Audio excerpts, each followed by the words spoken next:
Have you ever felt that no matter what you say and how good your ideas are, for some reason nobody listens to it, but when the group golden boy or the office golden boy says the exact same thing, suddenly everybody is, oh my god, it's amazing.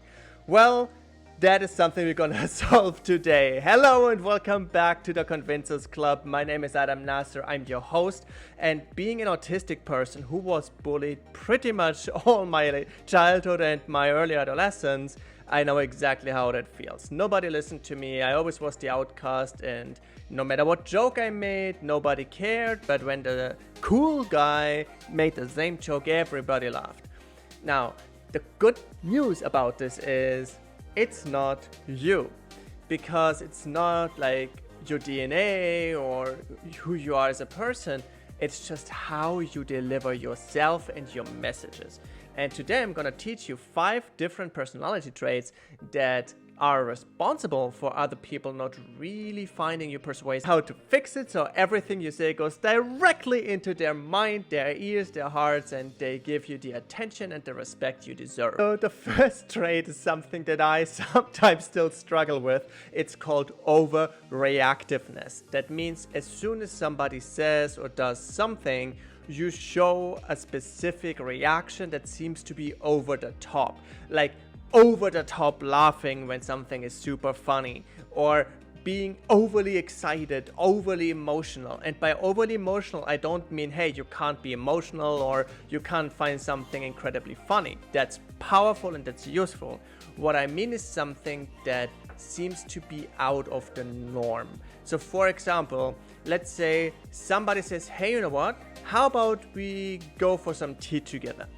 And a normal answer would be, yeah, sure, when's a good time? Or like, hey, I really love that, let's go. Overreactive would be just, yes, oh my god, this sounds so cool, like no joke, yeah, absolutely, let's go. I have time right now, let's go. That would be overreactiveness, and that is incredibly unpersuasive and unattractive in dating, because it shows that you are trying to impress the other person. The overreactiveness is usually a sign of weakness, like a weakness in social standing, because if you can afford not to react, it means you are strong. It is not always fair. It was a hard lesson to learn for me because I'm a very reactive person. I like to be like animated and energetic and stuff, and especially with the autism, it's a little bit harder to control that filter, right? But at the same time, certain things need time to warm up. Like when you are good friends with people and they know you and you're overreactive, that's okay. But with strangers or in a professional environment, it is way harder to do so. I can tell you that. So be very specific. Don't be overreactive.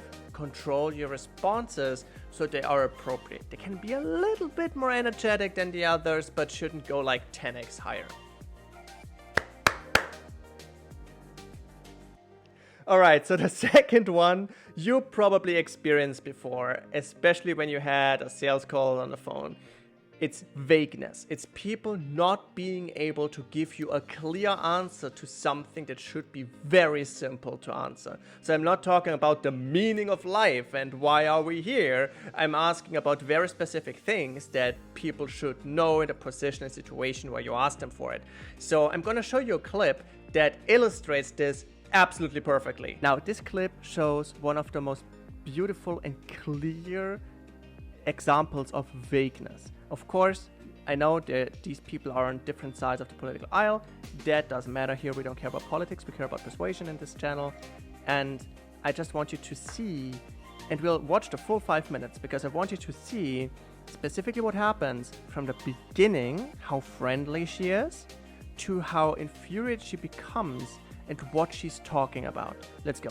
Thank you, Mr. Secretary, for being here. I'm just amazed. I hear my mom talking in the back of my brain. She's on that shoulder. She always said, Lisa, if you make a deal, you got to hold up your end of the bargain. And Lisa, if you have a right to something, you have an obligation as well.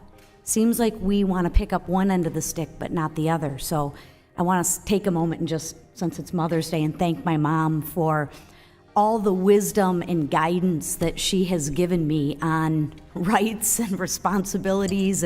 All right, so you might think, okay, why this is a political discussion, why is she talking about her mom? The setup she uses here is actually pretty smart. I know this clip is actually about vagueness, but I wanted to address this as well. It's actually very smart because she starts with family values, what her mom told her.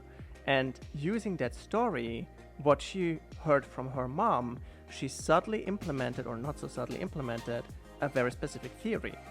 If you have a deal, you gotta hold up your end of the bargain.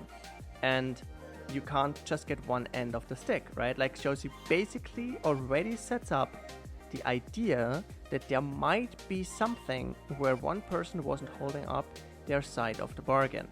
Now, let's continue. If you pick up one end of the stick, you pick up the other. So thanks, Mom.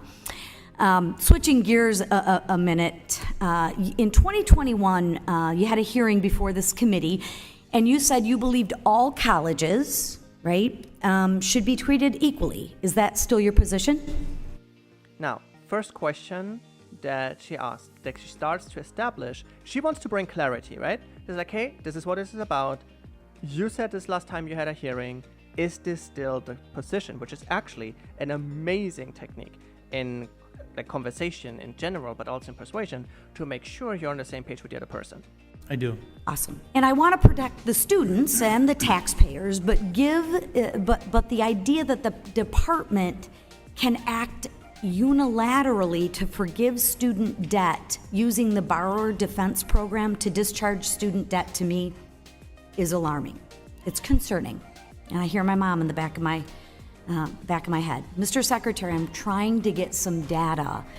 There, she says it again. She said again, hey, I feel my mama in the back of my head. Something seems alarming. That doesn't seem like it's a fair deal. Doesn't seem like we are thinking this through. I want data. I want something specific. Now, here's where the fun begins. Before I just talk about opinions. Do you know? Also very important. I want data before I talk about opinions, which is a very good setup because very often in debates, it goes to opinions very quickly, especially in our today's time. And you cannot really debate opinions because an opinion is an opinion. You can say I disagree or I agree, but you cannot say, no, this opinion is non-existent. It might be right, it might be wrong, it might be proven or disproven, but you can't really argue somebody to have a different opinion suddenly. It very rarely works. So she tries to focus on the facts at hand that two adult people can have a clear discussion about where politics don't matter. Or can you tell me how many public universities have had claims approved under the loan discharge program? Are you saying the borrower defense Yeah. actions? Yeah, I can have my staff reach out to you with specifics about that, but Boom. Basically what he says is, I don't know. I can have my staff reach out. With specifics about this. First answer, absolutely non-satisfactory. And yeah, sure, it's okay. Sometimes you just don't know stuff. It's better to prepare for a hearing like that because it's not like this is the first time you ever hear of the idea that there might be a question like this. borrower defense is Wonderful. really protecting students from... See, she says, wonderful, thank you. She's trying to be cordial. She's trying to be encouraging. She's trying to be friendly. And he is trying to agree with her. But his answer is vague beyond belief. He is not giving her data. He's giving her opinions and trying to butter her up. bad actors that are Absolutely. selling them. Absolutely. Yes. And I think there's bad actors in public universities, private universities.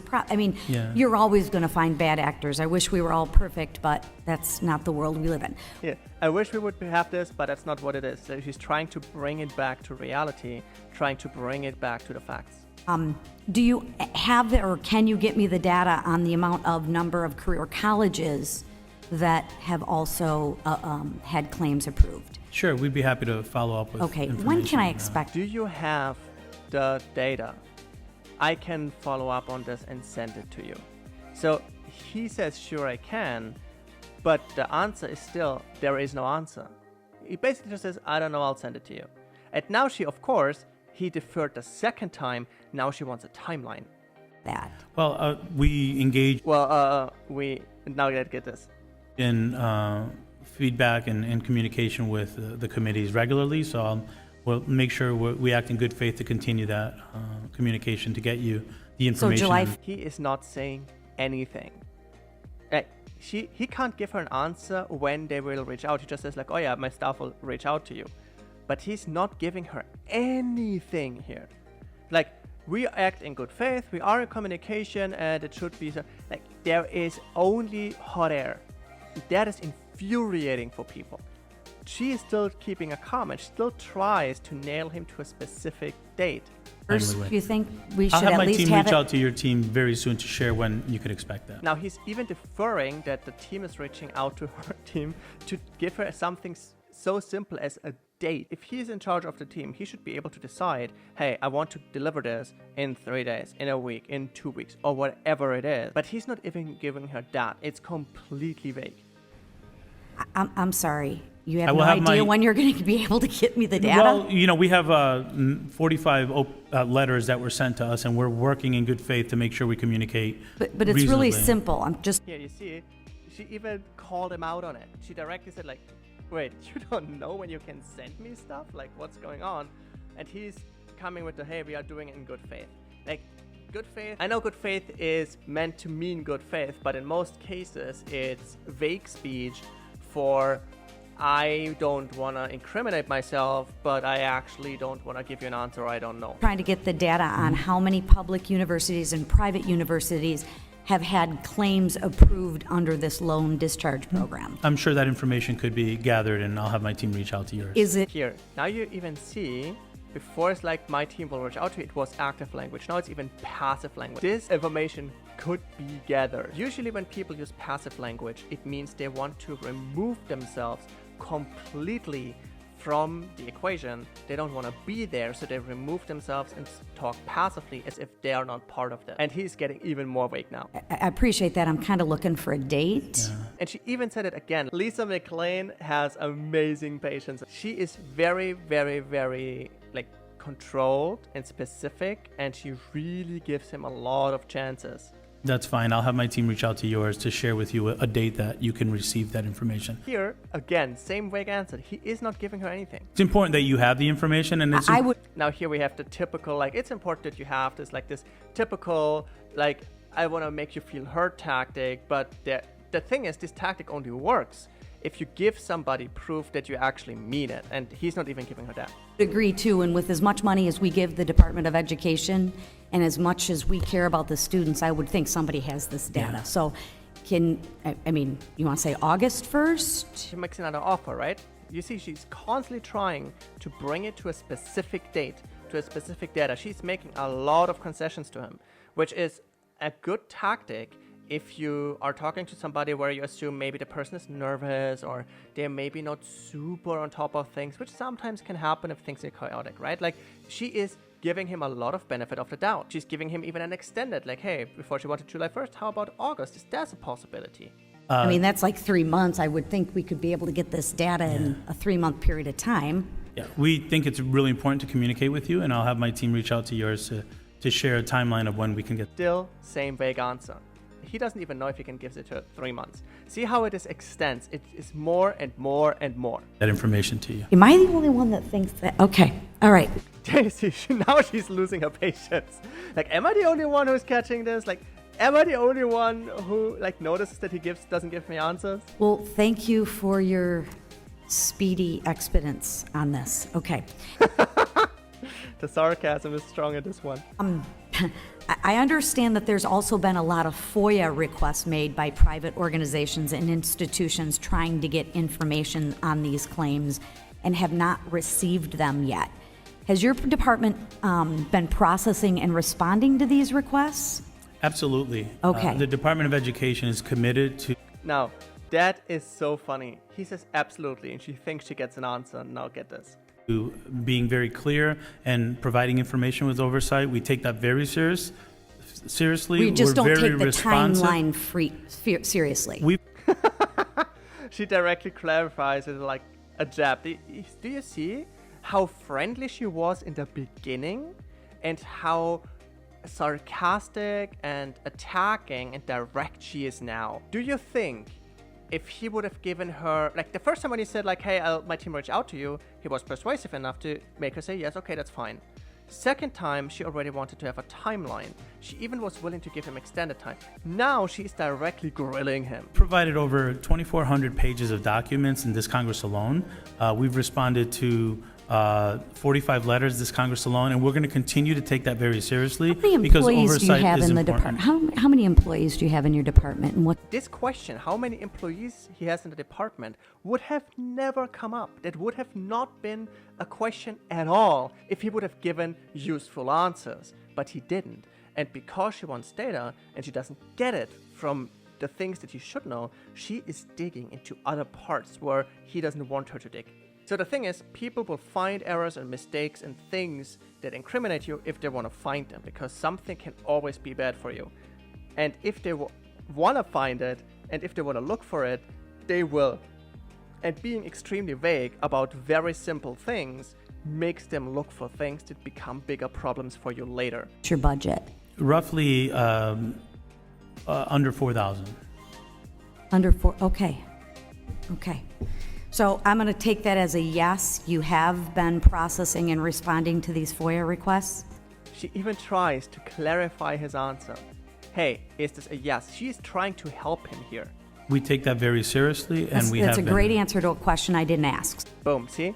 Now she is not even taking anything anymore. Nothing he says is persuading her to listen anymore.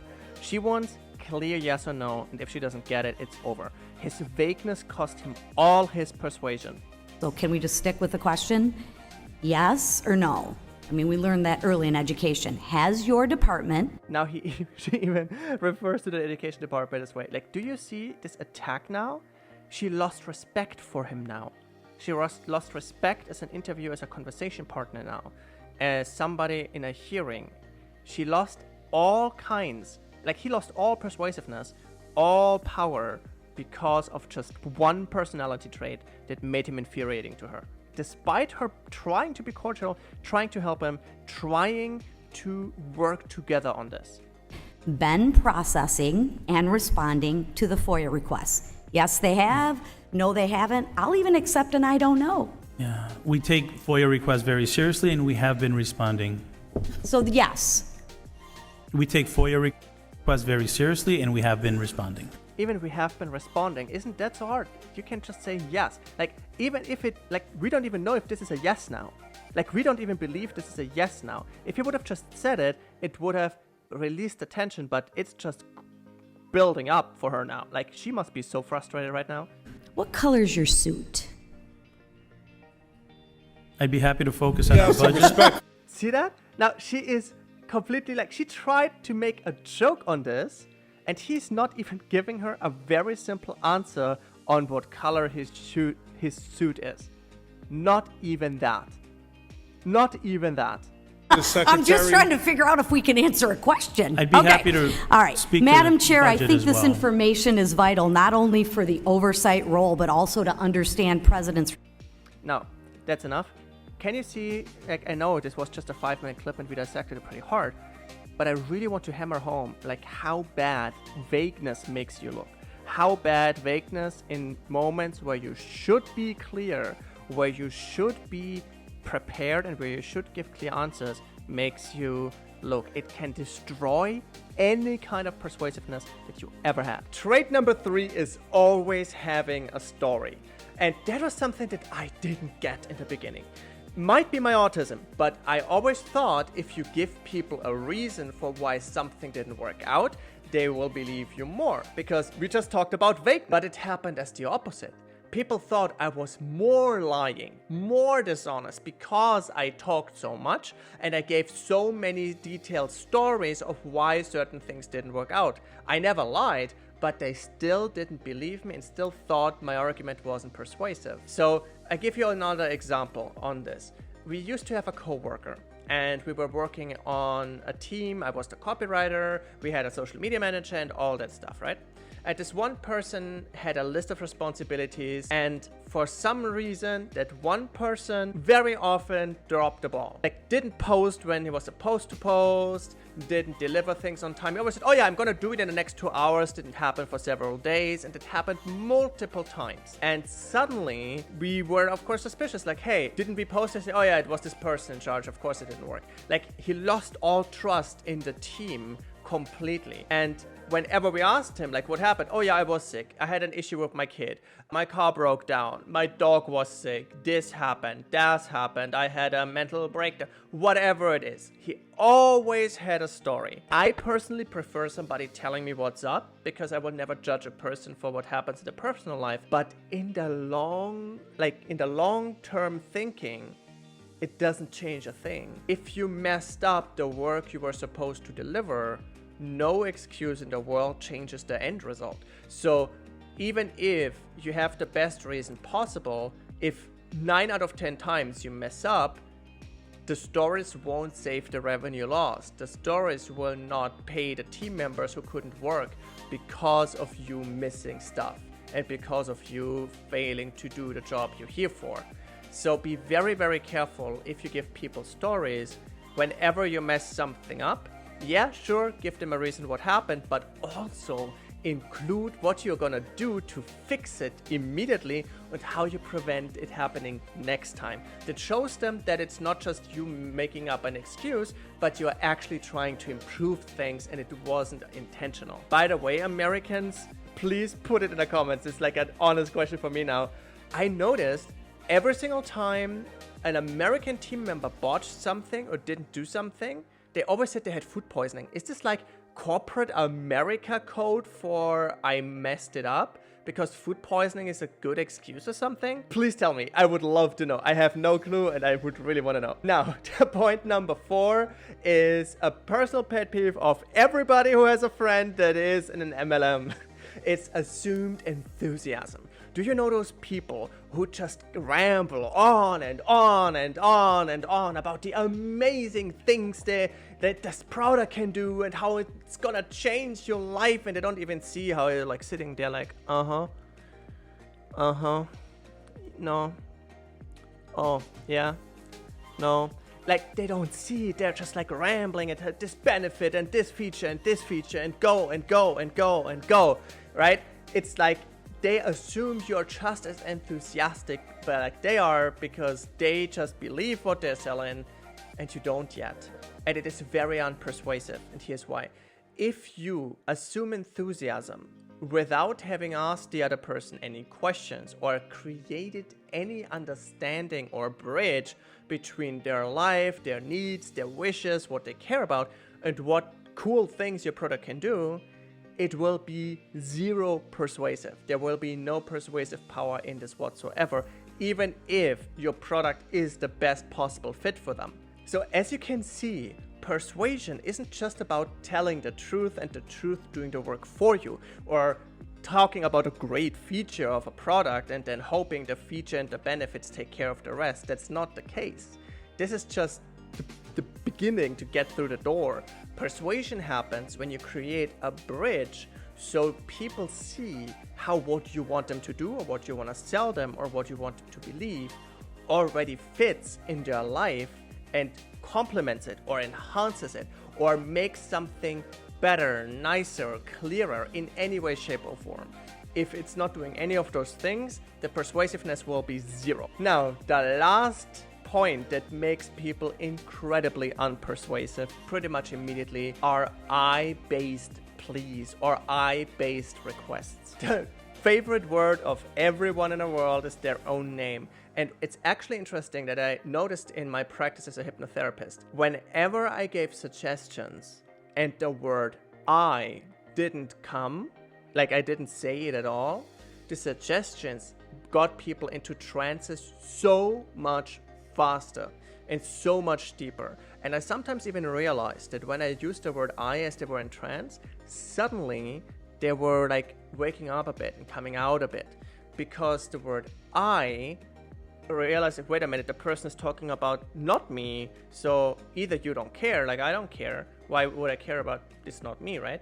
Or they think they have to pay attention now because you're talking about something.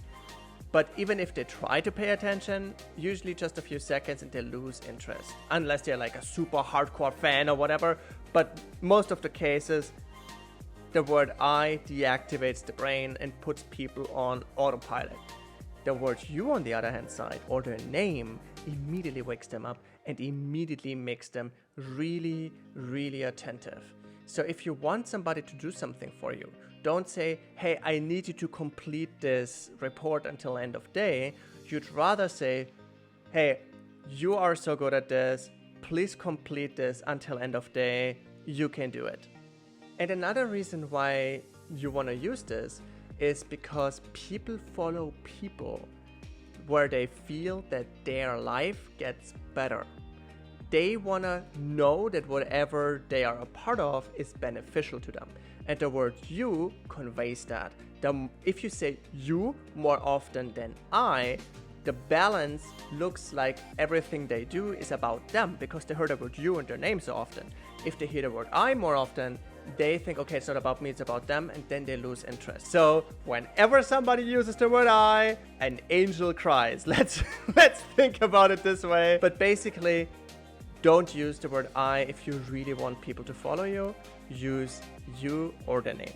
Well, there you have it, folks. The 5 traits that make people unpersuasive, so you can stop showing those traits and get whatever you want in life because you deserve it for being here. And who knows? Maybe I will drop a video about something that you absolutely need, like 10 minutes before you need it, right on time. Be it that promotion, be it getting the job, be it getting the yes from a person you propose to. So make sure to like, comment, and subscribe so you never miss a video when I drop it. Might just change your life. Thank you so much for watching. My name's Adam, and I'll talk to you very soon.